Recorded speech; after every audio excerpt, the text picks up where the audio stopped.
Hello, everyone. Thank you for joining today's DoD Environmental Planning and Conservation webinar series presentation. As a reminder, today's presentation will be recorded and then posted on the Cultural Resources DenX website under News and Outreach. Today's presenter is U.S. Army Captain William Welsh of the 412th Civil Affairs Battalion. He will be discussing protecting cultural heritage abroad, U.S. Army Monuments Officers.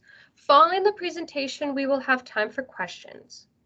Before we get started, please take a moment to make sure your phones or web browsers are on mute. And with that, I will turn it over to Captain Welsh. Well, thank you for having me. Again, my name is William Welsh. I am a captain in the U.S. Army Reserve with the 412th Civil Affairs Battalion.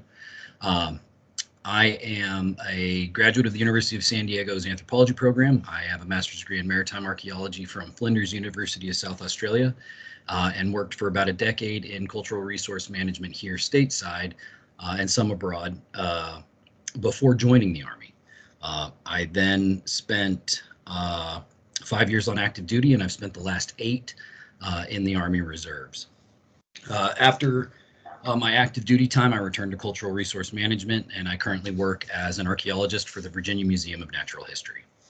So that's a little bit about how I got into this. But for most of us, I think I only speak for myself, but the experience for me started.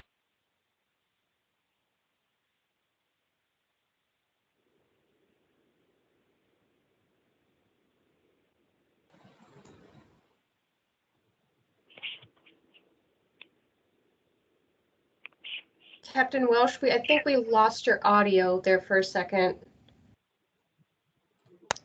Well, shoot, I've been yammering away on mute. Thank you for letting me know. My name is William Welsh. I am a captain in the U.S. Army Reserve with the 412th Civil Affairs Battalion out of Columbus, Ohio. I am a graduate of the University of San Diego's anthropology program and Flinders University of South Australia's graduate program in maritime archaeology. I spent about a decade doing cultural resource management here in the States and overseas before joining the Army. I spent 5 years on active duty in the U.S. Army, and then the last 8 or so in the reserves. I transitioned to civil affairs when I joined the reserves, and so I've been bouncing around civil affairs units for the last 8 years or so. I'm here to speak about my experiences with protecting cultural heritage abroad and the 38 Golf program, colloquially known as the U.S. Army Monuments Officers. And I think for me, that started with this article in the New York Times announcing the signing of a memorandum of understanding between the U.S. Army Civil Affairs, or USACAPOC, and the Smithsonian Cultural Rescue Initiative. I saw this article come out, and I immediately reached out to the guy in my unit, that guy that knows everybody and knows what's going on and can connect with anybody. And I sent him a message and I said, hey, who's doing this? Because at that point I hadn't met Colonel DeJesse or Corey Wegner. And about 2 days later, I got a call from Colonel DeJesse. Now, we spent about 2 hours on the phone talking about the group and what do you hope to accomplish and what my experiences in the Army were and as an archaeologist. And at the end of that, he said, well, all right, welcome aboard. And I mean, I've few times in my life have I ever been so professionally excited. To back up a little bit, the Milper message that you see here was one that came out after that. It came out in September, but the 38 Golf program had existed for several years before this. And when the New York Times article came out, I was already a 38 Golf 6 Victor. I had found out about the program in 2017, and I'd sent a packet in compliance with this Milper message. And I got boarded almost immediately. They were doing quarterly boards at the time. They're doing annual boards now, I think. But I got awarded the MOS right away. And to answer one of the primary questions for this webinar, the requirements for the board were a graduate degree in a relevant field. So The 38 Golf program has 18 separate skill identifiers, of which heritage and preservation is only one. So there are broad pathways into the program. Mine was in archaeology.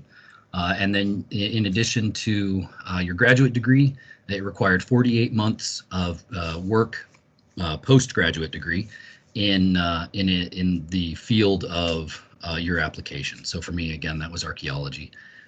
And so I had been awarded that MOS concurrent with my 38 Alpha MOS, and just didn't really have anything to use it for until this unit came around, or rather not a unit, but this effort.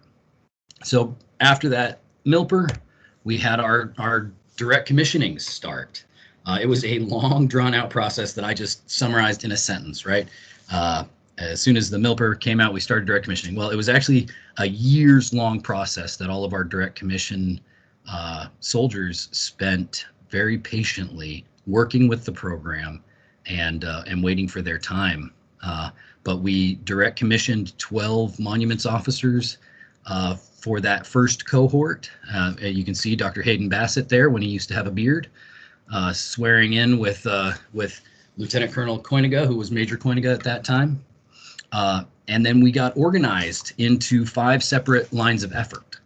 I was assigned LOE 2, which was developing and conducting collective training for operational units. Myself and several others.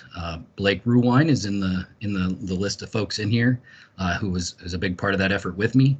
And we started bringing cultural property protection training to units that were preparing to forward deploy. You can see a brief list of units that we worked with in 2020, 21, and 22. List is not by any means complete, but it's a pretty good snapshot of how well we got around the civil affairs battalions before this past year. You can see Corey Wagner there in the center, instructing 2 soldiers from 412th Civil Affairs Battalion in their field training exercise at Joint Base Cape Cod back in 2022. Here's a quick snapshot of some of the training that we did. Primarily, it was virtual training. The ability to get out in the field with the soldiers only happened twice, but it's been really great, and we've had a lot of wonderful collaborators on that effort. But primarily, we were conducting virtual training where we would bring in experts and give a block of instruction to units before they left. That included topics like integrating cultural property into the civil management landscape, introduction to object handling. The 1954 Hague was a standard that we taught everywhere. And then the host nation issues and identification of cultural property was something that we tried to get some time with each unit to really invest in. This particular training for 418th was very successful and resulted in a request from that unit back to our LOE that was responsible for reachback support for a list of cultural property for the operational area in which they were working, which we were able to produce, and it got quite a bit of visibility and aided them in protecting that cultural heritage. Awareness is the first step to preservation. In the spring of 22, we conducted our one and only overseas mission so far in the Honduras. We conducted a subject matter expert exchange where myself and Lieutenant Colonel De La Cruz went down to the Honduras and spent a week exchanging expertise with the Honduran military. We worked with them on 3 separate sites. The World Heritage Site at Copan, a site called Ostuman, and another called Las Mesas. At the Copan World Heritage Site, we were primarily concerned with mitigating impacts from the Copan River. It has already eaten away a good portion of that site, and some of the mitigation that's in place there needed some love. So we spent a few days mapping that site, making recommendations before moving on to Ostuman, where we evaluated that site for potential cultural tourism. Right now, it is pretty well covered up. but it's suffering impacts due to human encroachment. So we lent our expertise to building the capacity of our Honduran partners to recognize and mitigate impacts to cultural heritage. Then we spent another day out at Las Mesas, which is a beautiful site with a very rare feature. If you see down in the bottom left corner of that heat map, there is a circular structure, and there are only two of its type in the Mayan world. One here and another one at this site and another in Guatemala. And it was a really amazing opportunity to share just how special that site was with the people who are most invested in its care. So we went around Copan. We got a couple of guided tours. We took the soldiers through some recordation methodologies and spent some time getting to know each other and getting to know the site. We took the opportunity to hit up the museum there on site and go down to the river where we exchanged ideas about the flooding mitigation measures that were in place down there. On the backside of Copan, we were able to kind of drill down on something that's really important out there, and that's the stratigraphy of these sites. What you're seeing there is the backside of the main temple in Copan, where it had been scoured away by the river. You have a clear cross section of all the different layers of construction that occurred on that site. So we had a really amazing opportunity to study that and share that with our Honduran partners. Later on that year in August, we did the first iteration of Army Monuments Officer training with our partners at the Smithsonian Cultural Rescue Initiative. And this is a truly unique experience in the U.S. Army, the opportunity to train within your MOS, in this case 38 Golf 6 Victor, with what are truly the world's experts in this specific subject matter. You would be hard pressed to find anyone who is more capable of teaching cultural property protection than our partners at the Smithsonian Cultural Rescue Initiative. It was a really beautiful opportunity to work with them. But as you can see here, we did some mock site exploitation or sensitive site exploitation. We had classes on conservation and awareness. We spent a day at the National Museum of the United States Army conducting a large field training exercise where we were tasked with evacuating the contents of a museum that was at risk of impact from human conflict. And then at the end, we had a ceremony where we swore in our new direct commissions. We had some really important figures in the Monuments Officer history join us out there, and it was a really great experience for everybody. Here's a few more pictures of us going through some of the classes that we had the opportunity to get there and working on that field training exercise. Also in attendance at that were a number of our international partners who we will be training with overseas likely this summer and may have back here when the opportunity presents itself. This year at the 2023 SAA Annual Conference, Dr. Bassett, also Captain Bassett, and I presented on some of the work the monuments officers have been doing over the last 3 years. We talked about the training that we just went through there, the work that we did in Honduras, and then a case study on the kind of the newer stuff that we do with GIS and risk mapping, and sharing that information with our partners as a capability that the 38 Golf program has that isn't necessarily what the original Monuments Officer unit had at its disposal. So it's the modern implementation of this skill set is very different. So yeah, there you have it. I think there'd be some useful time for questions here if anybody has them, but that's our year in review.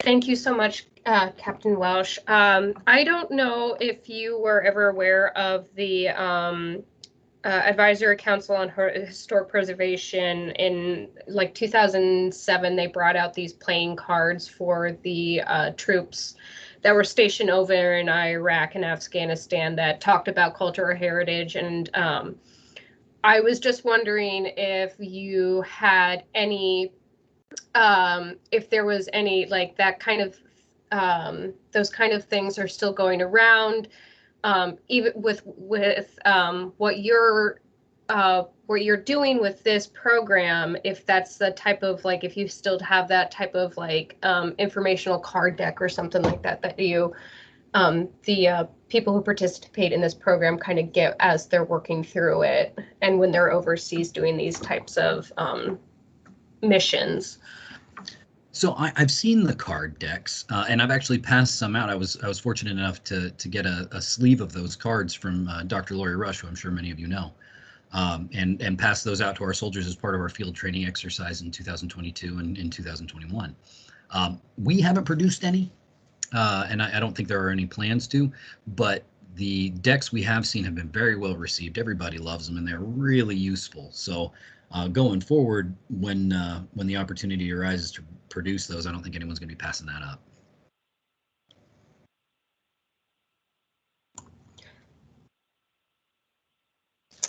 So I do have a question, a couple questions coming in. So if anybody has questions, please, you can unmute yourself and come forward and ask Captain Welsh any questions you may have on the program. One person from named Ronald is asking, it just jumped, sorry. Did you know Jen McKinnon or Jason Rapp, R-A-U-P-P, Rapp, at your time at Finley? Oh, so thank you. Yeah, in fact, both. Jen started in my second year and was one of my instructors there. And yeah, so I knew both of them, actually. Oh, it's just a small world. I went to grad school with Jen and did a lot of our initial underwater training together. Yeah, it's a small world, and I ran into a graduate of the program at the conference at Cornell that Dr. Rush hosted at the what was that, probably early 22, I think it was. And I mean, it's a small program. There were 12 students in my class and probably 4 in the class that followed us, but I still run into them all over the place.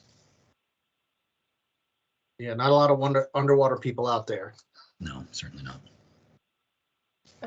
So in regards to the questions about the cards I was asking, are the new Monuments Men Foundation cards for all of the arts still missing from World War II? Ooh, repeat that again. So are the David, if you could come off and clarify your question a little bit, I think that would help with it. Yeah. Yeah. Oops. Are you all able to hear me? Yes. Oh, great. Thank you. Yeah. Hi, Bill. This is Dave. Yeah. My wife Rachel ordered a whole bunch of the Monuments Men Foundation playing cards. They're it's not all the art. It's called World War II Most Wanted Art for the Monuments Foundation for the Preservation of Art. They're about $15 each, and yeah, she ordered them. I don't know where, but she got a whole pack of them yesterday, and I have a deck in my hand. So they're pretty cool. Very interesting. Yeah, we in my experience with the Monuments Officer program has not involved a whole lot of the Legacy Monuments Officer work. So it's not really anything I have any experience with. But that's a neat idea to kind of keep that alive. I don't think there were many people who anticipated a state-sponsored systematic theft of cultural heritage in the post World War II era global community, and yet we are facing something very similar in Ukraine. And so when I joined the Monuments Officer program, I didn't think that we would have that same body of work to conduct. It seems more relevant now than it ever has.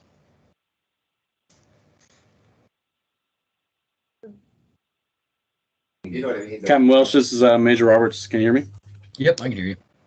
Hey, so the cards were done in various different different schemes. So the Southcom playing cards, so they were done by combatant area command and also for specific regions like Iraq and Afghanistan, but they were largely done through the Legacy Resource Management Program, which someone mentioned, for the CENTCOM playing cards. But the Southcom playing cards were actually developed by Dr. Emil Gamlier, who's the Southcom Environmental Program Manager. And I believe there's been a couple other iterations of the deck. So one of the things that I'm interested in doing is doing one for Indo-PACOM region, maybe tapping into the Legacy Resource Management funding, because that's kind of a grants type funding program for doing those. But I think there's a lot of opportunity for doing things like playing cards in different regions, different areas of operation that the monuments officers will be operating in. I think, yeah, I agree. It's a really effective way to convey information, and I hope that continues. Thanks for sharing. I personally haven't been involved with their production and know frightfully little about it, so I'm glad to hear that. So we have a couple questions coming in through the chat. Catherine asks, how can a civilian archaeologist get involved with the monuments program? So that Milper message I showed back at the beginning, I'll bounce on back to that. There should be an active Milper message, and I'm not the right person. That we have personnel who are responsible for the recruiting for this program in the pipeline for it. But anyone who is interested, who meets those requirements, a graduate degree and 48 months of experience in their field, is eligible for the direct commission program. And the way that works is you submit a packet in compliance with this Milper message, and it includes a bunch of civilian documentation and some professional documentation, and then you are placed before a board who evaluates your qualifications and then awarded a commission or told what to correct. And I know we've got a couple of people in the in attendance who have been through this process and can probably share a little bit more detail on it. Danielle asks, if cultural heritage is rescued by monuments officers, but it is not feasible to return it to a conflict zone, how is it stored, displayed, who owns it? You know, that is a policy question that is well above my pay grade, so I wouldn't even hazard a guess. There's a lot of potentialities with the sensitivity of the work that we do that are really going to be made by the area commanders at the time. So I wouldn't even hazard a guess. Thank you.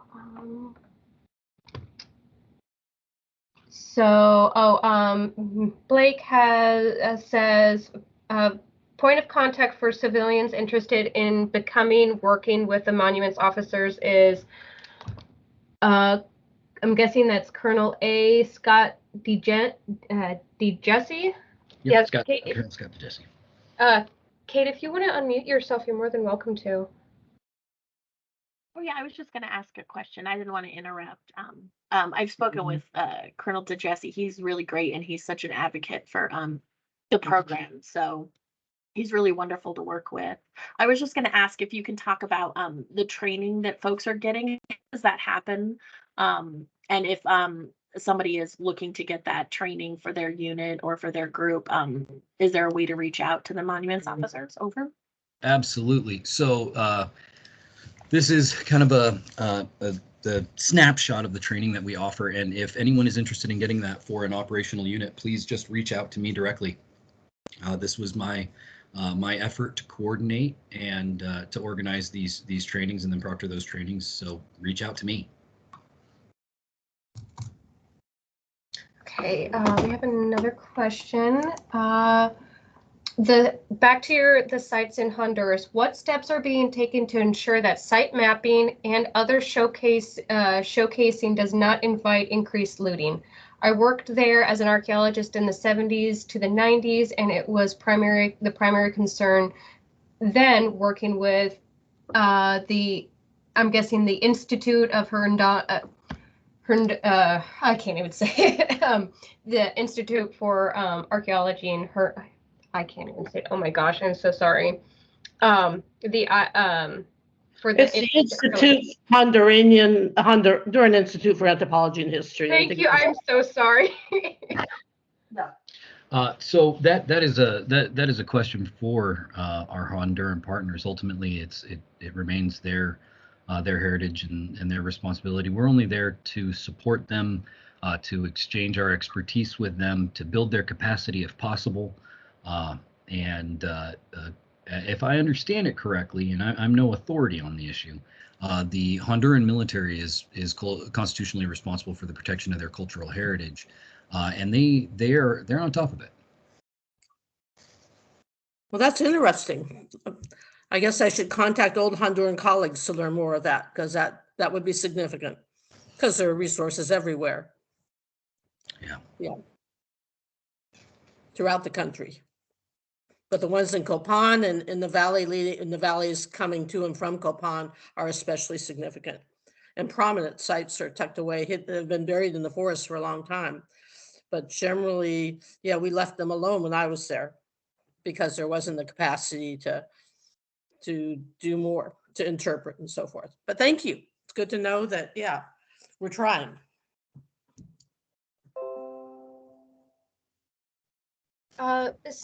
Is Captain Welsh, is this program, do you know if this program is, I mean, you went down to Honduras to work with them.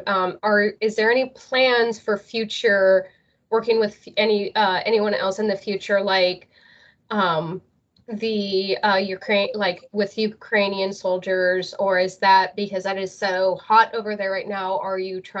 Is it going to be one of those situations where you might have to wait until after the conflict is over to help those archaeologists and cultural resource people out over there? Well, I know that all of our 38 Gulf 6 victors are very strong advocates of what the MOS and its personnel have to offer. So there's ongoing advocacy by our personnel. I'm fairly certain. In terms of what's coming next, that's more a policy question, how we want to implement this capability that we're generating. So the short answer, I don't know.